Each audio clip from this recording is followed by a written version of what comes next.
Good evening and welcome to another installment of the New York Minute Sports Show. The Jets fire sale reaches sky high and biblical proportions, while the G-men sit on their hands and remain quiet. What's going on with Dayball? What's going on with football? New York Minute Sports, folks. Don't forget to like. Don't forget to subscribe. It's New York Minute Sports. From an outside perspective, give me your first hot take on what went down with the Jets today. Surprising. That's the first word I could think about it. These are two guys, like Quinnen Williams was a guy I definitely expected the Jets to maybe move on from. No way in heck did I think after signing Sauce Gardner to the 4-year extension that they signed him to, that they would trade him just 6 months later. Very surprised about that. You know what? Sauce Gardner, when he first came to the team from Cincinnati, I was pumped. And you got to remember that draft with Breece Hall, with Sauce Gardner, with Garrett Wilson, with all the guys that Joe Douglas brought in. And that's the thing. The Joe Douglas Jets are dead, folks. This is the new regime. This is Muji and Glenn, and they are cleaning house right now. I thought that the other shoe was going to drop today. I thought the New York Jets needed to clean house because it's like when you play Madden, and this is the perfect version of playing Madden on Xbox. It's because this is exactly what I did with the Jets on my franchise mode this year. I got in, bye-bye everybody. And that's part of the culture. You know what? It's almost making change for change's sake. It's like a manager in baseball, Mike, putting sage in that locker room because, you know, Gardner, all they know is losing. Quinnen Williams, all he knows is losing. He comes from Alabama where he's won his whole life. Sauce Gardner says he lost 2 football games before he joined the Jets in his whole life. So you have that change. But now, Mike, what I'm really scared about is the New York Jets are going to give the keys to the Porsche to Muji and company. But are these the right guys to make the moves? And can they be trusted with making the moves? Because guess what? They just had a really bad draft. The team they just gave Sauce Gardner to, the Colts, their tight end is rewriting the position. The Jets could have had him. This last Jets draft was bad by Muji. Then Aaron Glenn comes in, a culture guy, wants to change everything, and he goes over in his first 7 games. So what have they indicated to our fan base or to football that they should be held responsible with changing this franchise? Well, I think common sense will tell everybody now that these guys are probably not getting fired next year. They're probably coming back, although a lot of Jets fans wanted them gone after the first few games. This does indicate they'll be back next year, gathering up all these picks.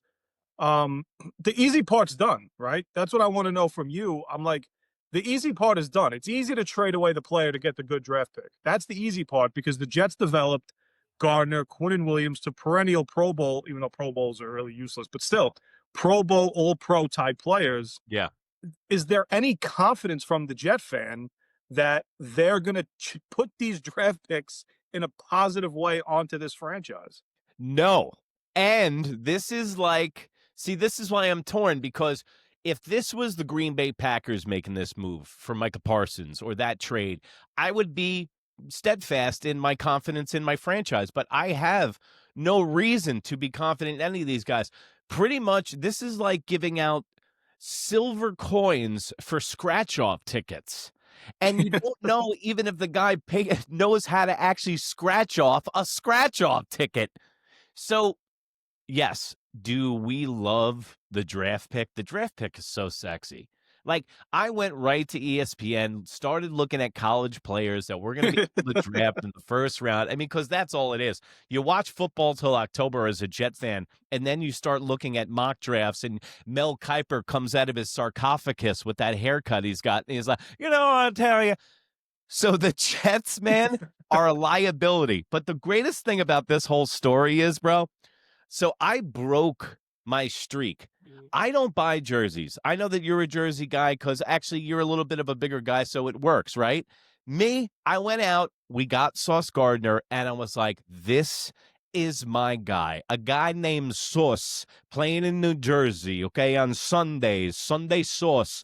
I mean, the ideas were popping. The first year, he was hot. He was great. Looked like first guy to make the first team all pro defense since Ronnie Lott in 89. So what did Erik do in his infinite wisdom?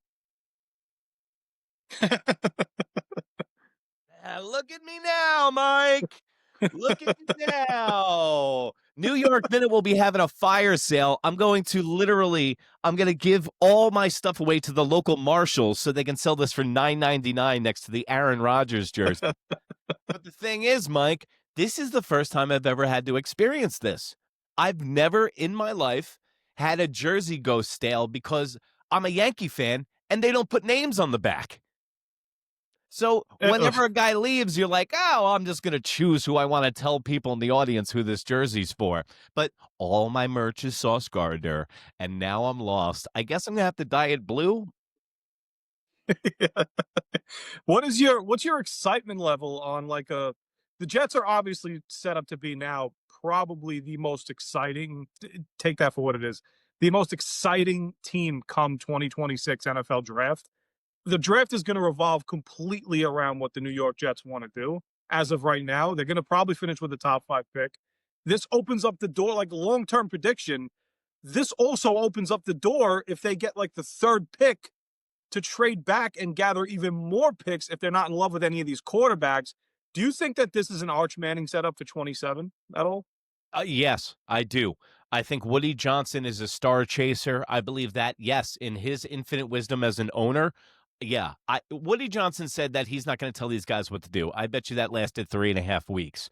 So, Mike, really good point, dude. Yeah, I hopefully Archie Manning gets better at playing football in between that, and we can finally have a Manning. And just in the Jets' luck, we would get the only Manning that never knew how to play football. But the one angle I was looking at this was, could this be indirectly from the front office where now the Jets have options, right? They have draft options and they also have options to bag a head coach where this situation actually looks enticing now. Think about this. Think about if you give a guy, an established guy, maybe even a Mike McCarthy, just because, for lack of a better example right now.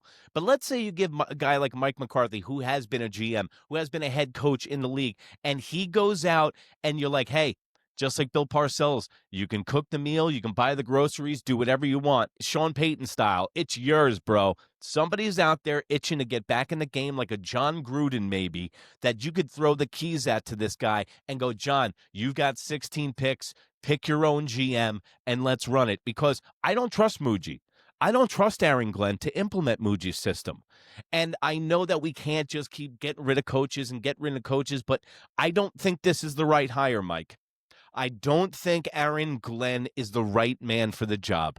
And I don't think I'm going to look back in 5 years and go, you know what, guys? I was wrong on New York Minute. I'm pretty good at this. And Aaron Glenn did not improve anything. And also, it's not like he walked into a dumpster fire to begin with. He had talent on this team. He had Sauce Gardner. He had Carter III on the team. He had Quinnen Williams. He had his brother as an outside linebacker. He's got Breece Hall. He had weapons, and then they go out and they give fucking Justin Fields $40 million guaranteed. So it's ineptitude all over the place once again. So I would want to see an established thing. Quinnen Williams, by the way, was Jerry Jones's white whale. They wanted to trade. Wasn't there a Parsons rumor for Quinnen Williams as well with the Packers? Bro, yes. And that would piss me off even more. No, it does. Fan. It does. It's like when the Yankees held up the trade for Garrett Cole on the Pirates for Miguel Andujar.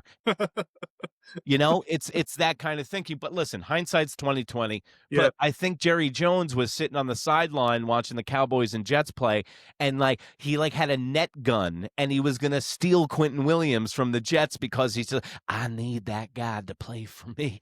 I brought my net gun, and Quinnen Williams is gonna be. He's been talking about him for months, bro. And dude, I don't know how many drafts Jerry Jones has left in him. But for him to be dealing these first-round picks away I'm not saying Quinnen Williams is a bad player. He's a really good player.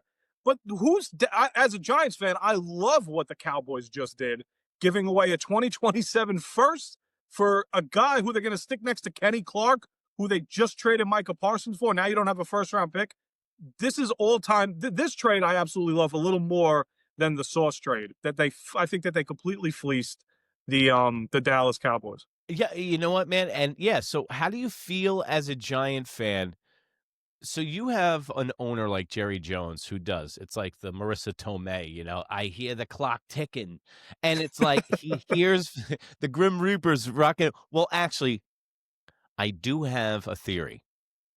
I think Jerry Jones has actually been DED for about 13 years. He's frozen.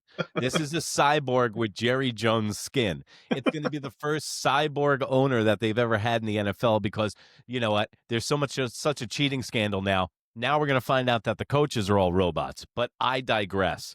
Quinn Williams doesn't make the Cowboys a winning team right now. He's a good piece.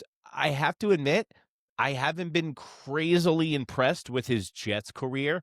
I find him to be a little bit take plays off kind of guy, but then I don't know if he's had the guys around him where he's had to do so much in stopping the run game and he can't be a sack guy. He's kind of a hybrid too between a defensive end and kind of like an edge rusher because he is that quick on his feet. So listen, man, I just think it's a matter of these guys had to go. Like, Yeah. they're not winning players. How long are we going to keep running it back? I feel like I'm talking about the Yankees.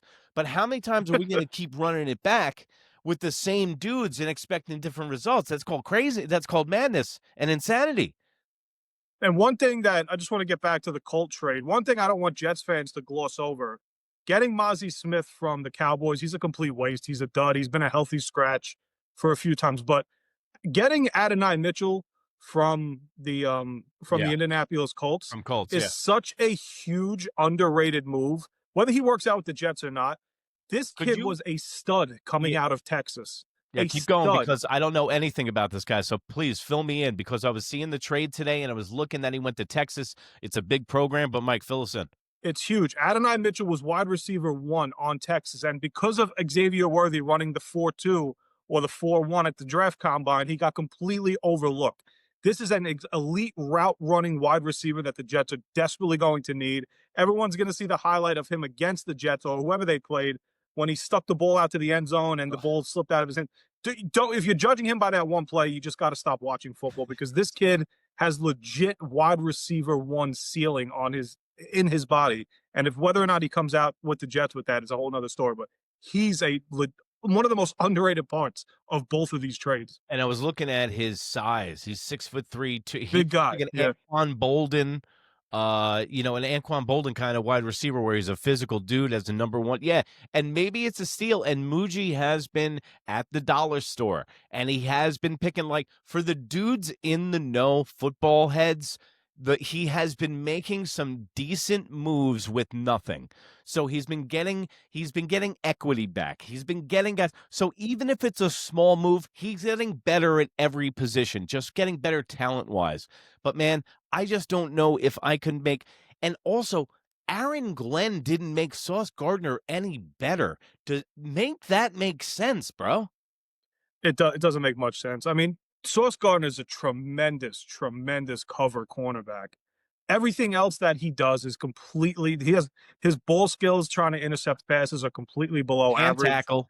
Does not tackle. Needs to eat a sandwich. Needs to stay off social media. That's true too. I mean, if he filled out, if he did a weight program and they made this guy fill out, and I think this year they actually tried to make him tackle and he got hurt. That's why he got so dinged up this year. He is a finesse cornerback, and that's cool. That worked for Deion Sanders for a long time.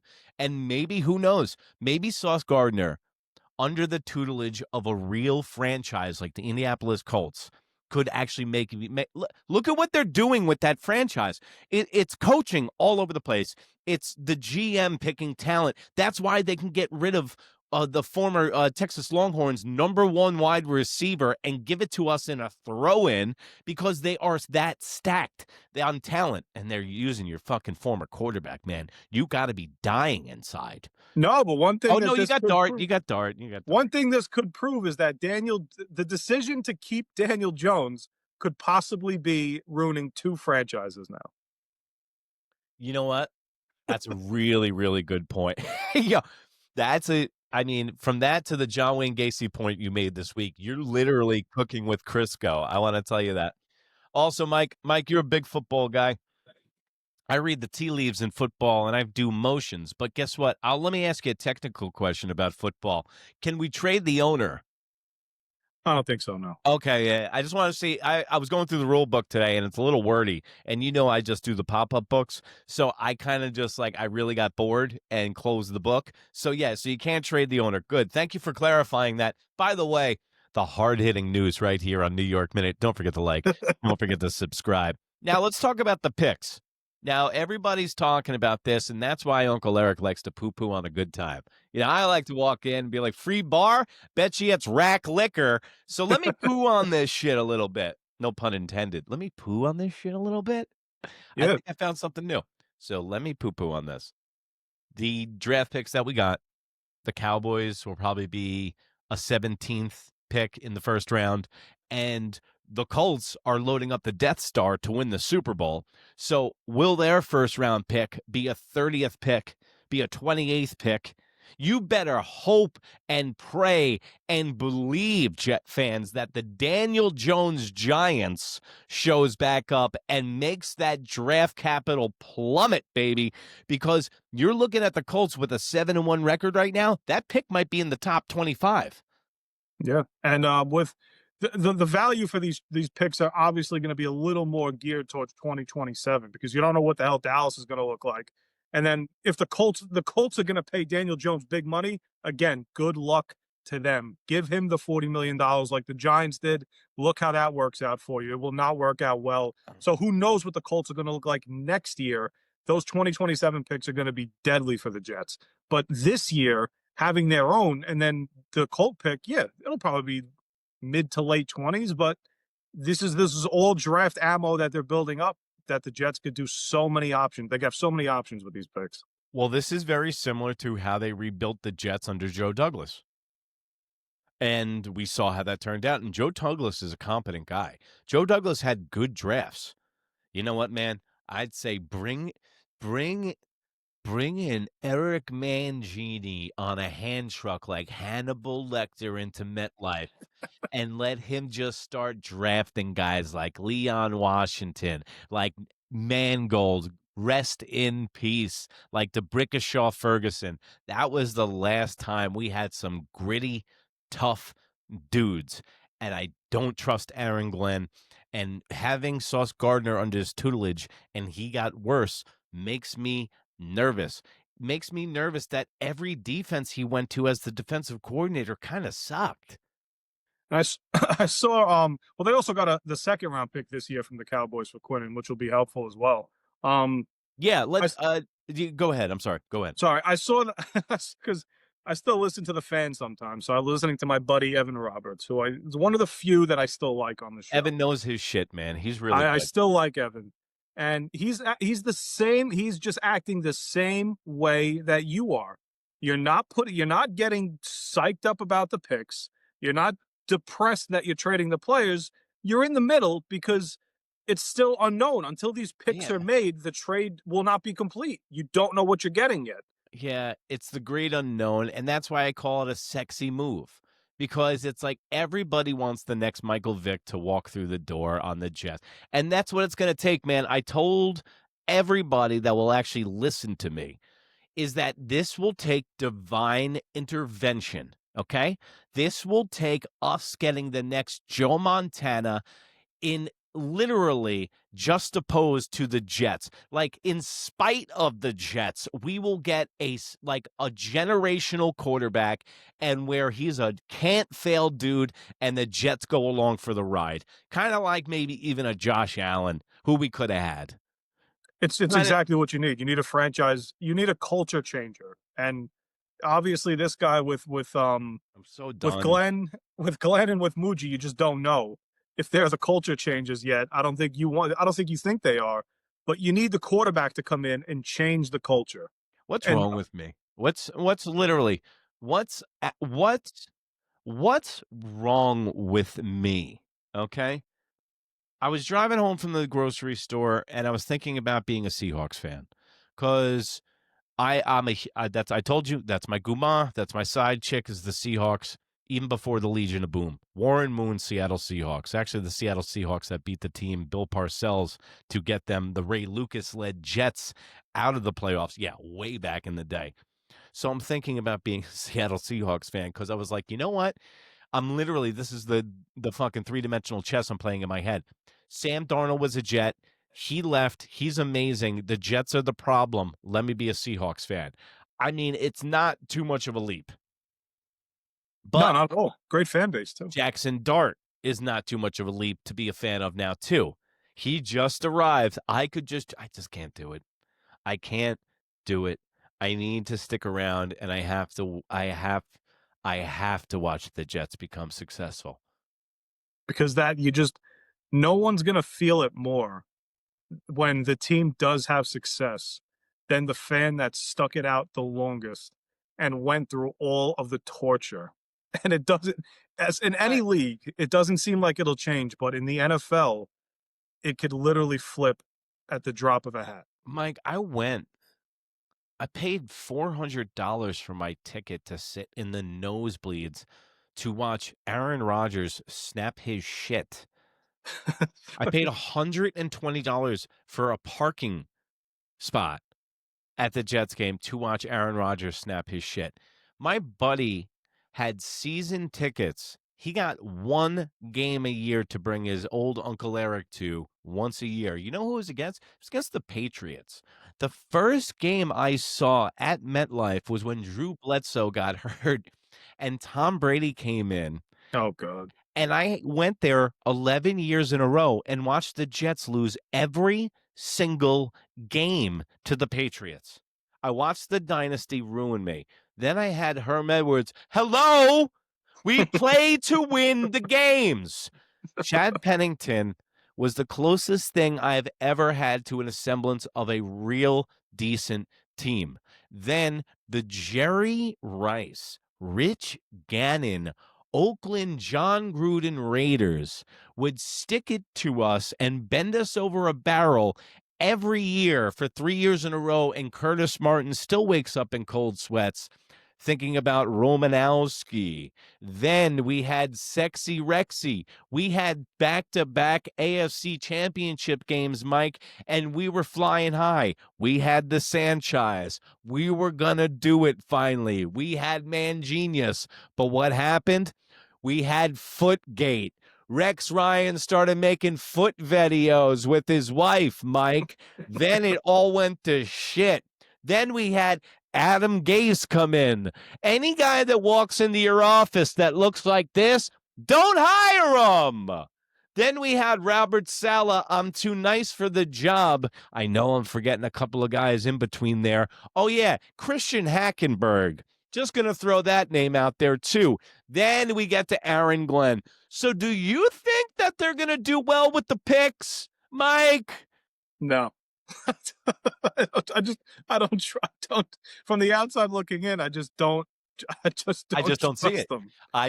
They might hit on a player, but it won't be a quarterback. Now, you watch college football? Yes. Okay, I do too.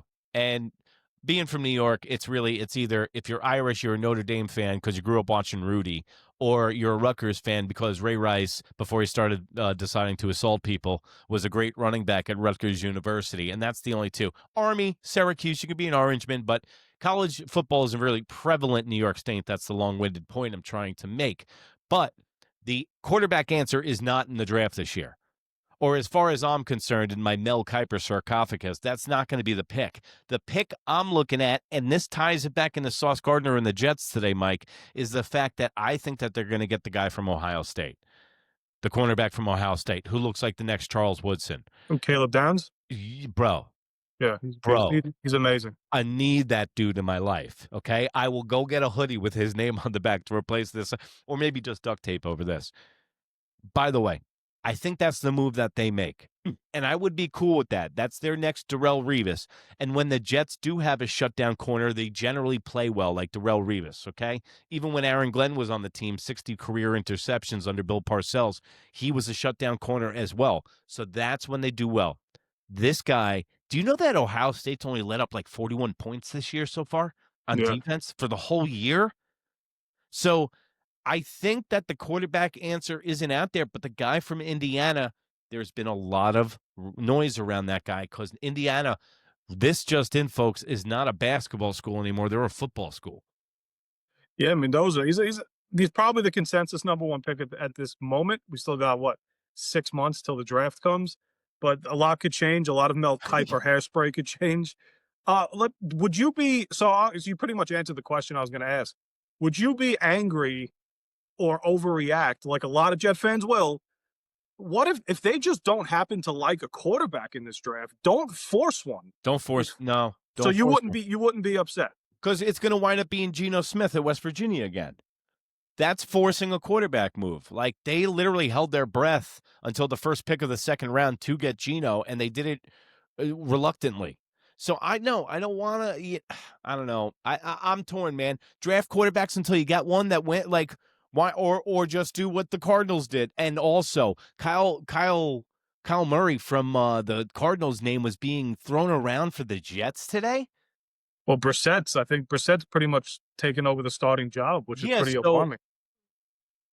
Guy's even more money than Justin Fields is, and he's the same thing, and he's like an inch taller than me. Like, what are we doing here? When I heard that would have made me angry. Nothing really makes me angry anymore with the Jets. It makes me depressed, okay? It feels like I'm in one of those commercials. It's like, well, if you feel suicidal thoughts after 20 minutes, call a doctor. It's like, no, I'm a Jet fan. That's what I do. I'm looking at the draft. It's in April.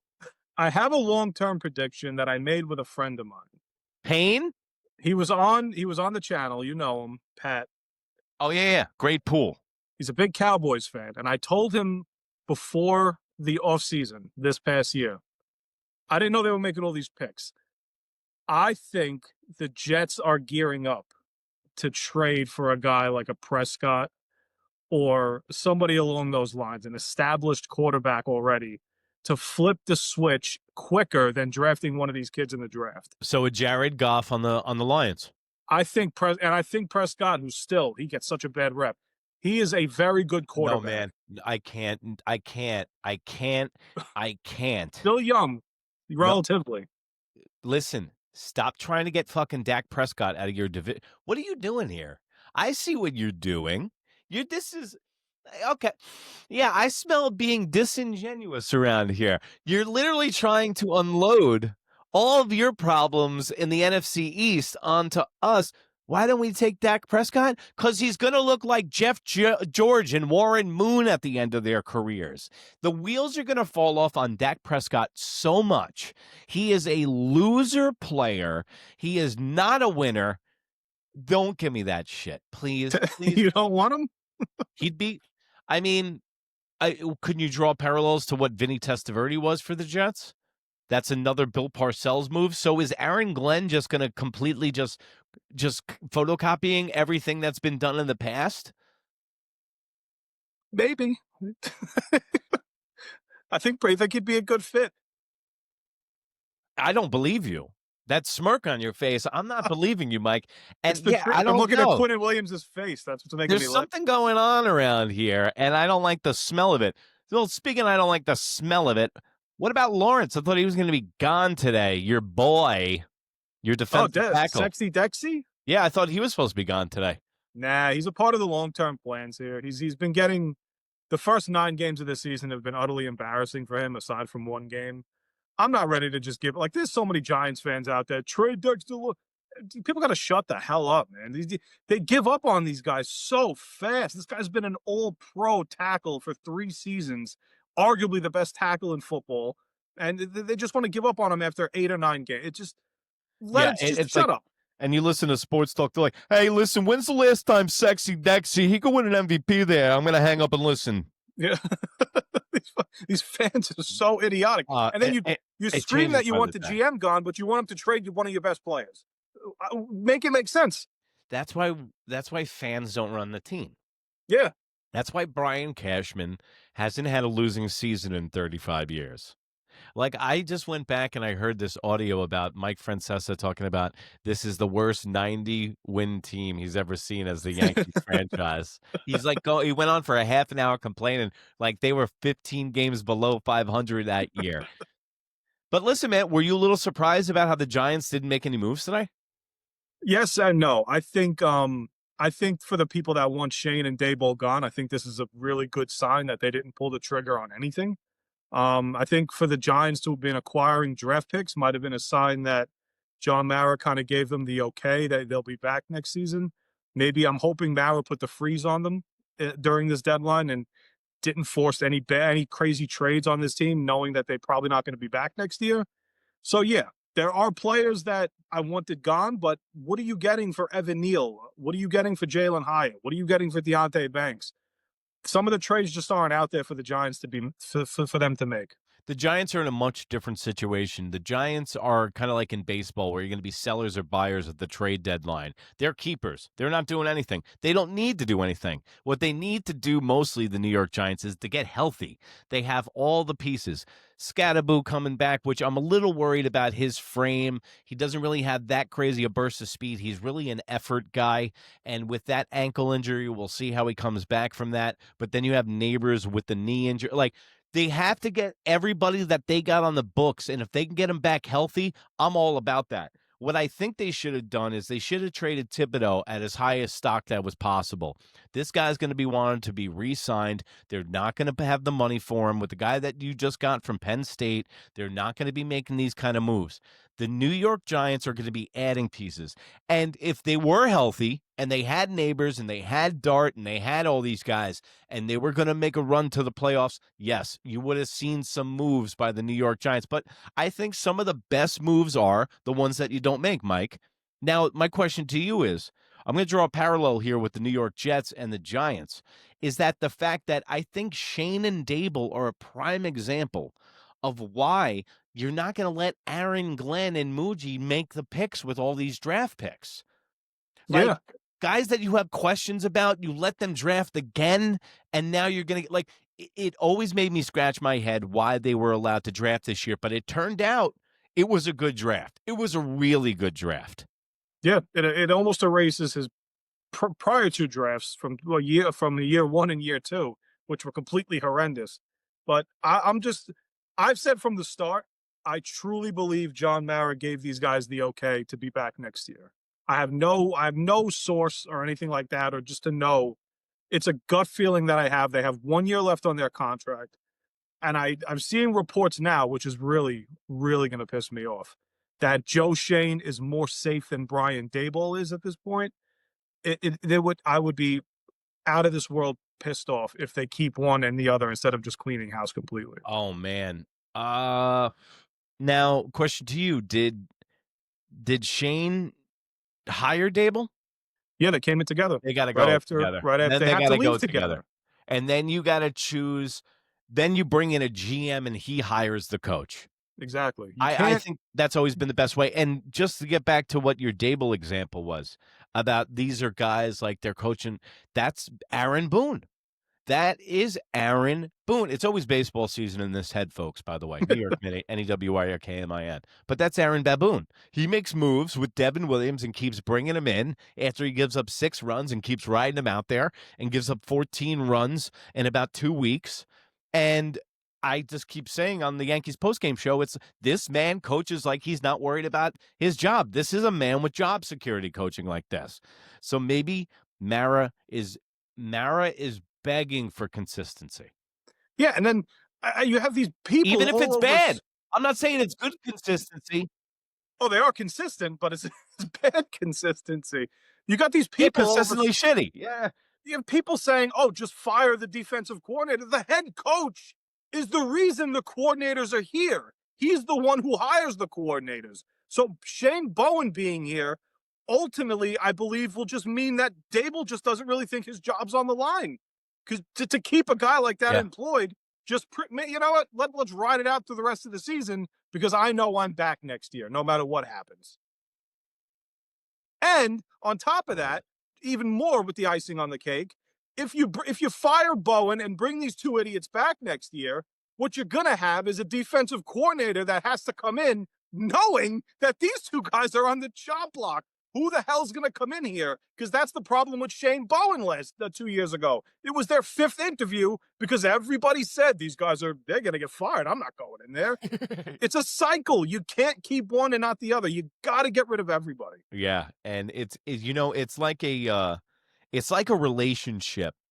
You don't wanna get out of it because you'd be out of a relationship. Like, you're in a relationship just because you're like, "If I leave this, I might be alone for the rest of my life, Yeah. and I'm not gonna feel comfortable, and I'm not gonna feel good, so I'm going to stay in this terrible situation because it's consistently shitty, but it's consistent."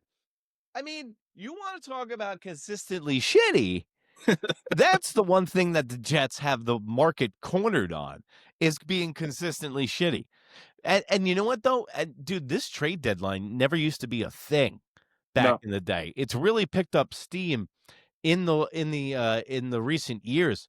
And the New York Jets and the New York Giants, I don't know, man. Fuck it. Like, I'm numb at this point. I have Stockholm syndrome. I am captive by my own the guy that kidnapped me. I am, and now I'm in love with him. So now listen, it's apparent. Look at the Oakland Raiders, okay? Look at what they're doing to Pete Carroll. That's Oh. like a humiliation ritual what they're doing to Pete Carroll for winning a Super Bowl in Seattle. I don't know what routines that they're doing. But look what happens. I got a proven head coach, Geno Smith. They got a good roster. They just lose, man, all the time, and it just comes back to the owner. And I think it's like we've always said, a fish stinks from the head down, and that's where it comes from. But that's where I have saving grace. Your owner's not the problem. No, not at all. He gets a really bad rep, and I don't know what age group, because the people like my age or older, I don't really hear complaints about Mara, and the fact that it's more of this younger generation who's like used to the losing that complain about Mara from what I've seen. John Mara is one of the most passionate owners when it comes to his football team and winning, and he genuinely does get irritated when the Giants lose. Unlike a lot of owners in football, he just hasn't made the right decisions. That it's okay for two things to be correct. Yeah.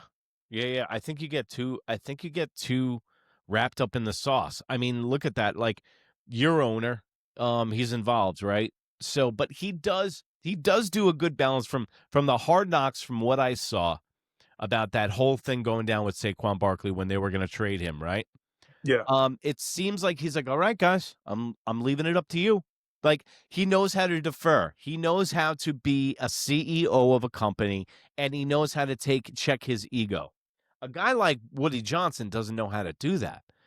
I know exactly what kind of Woody Johnson guy is. He's an overbearing restaurant manager, and if you don't want to have people employed, breathe down their neck while they're working, bro. Just fucking be hovering over them, be over their shoulder, be in their ass, be in their business every time, and your product will stink. Look at Dolan with the Knicks.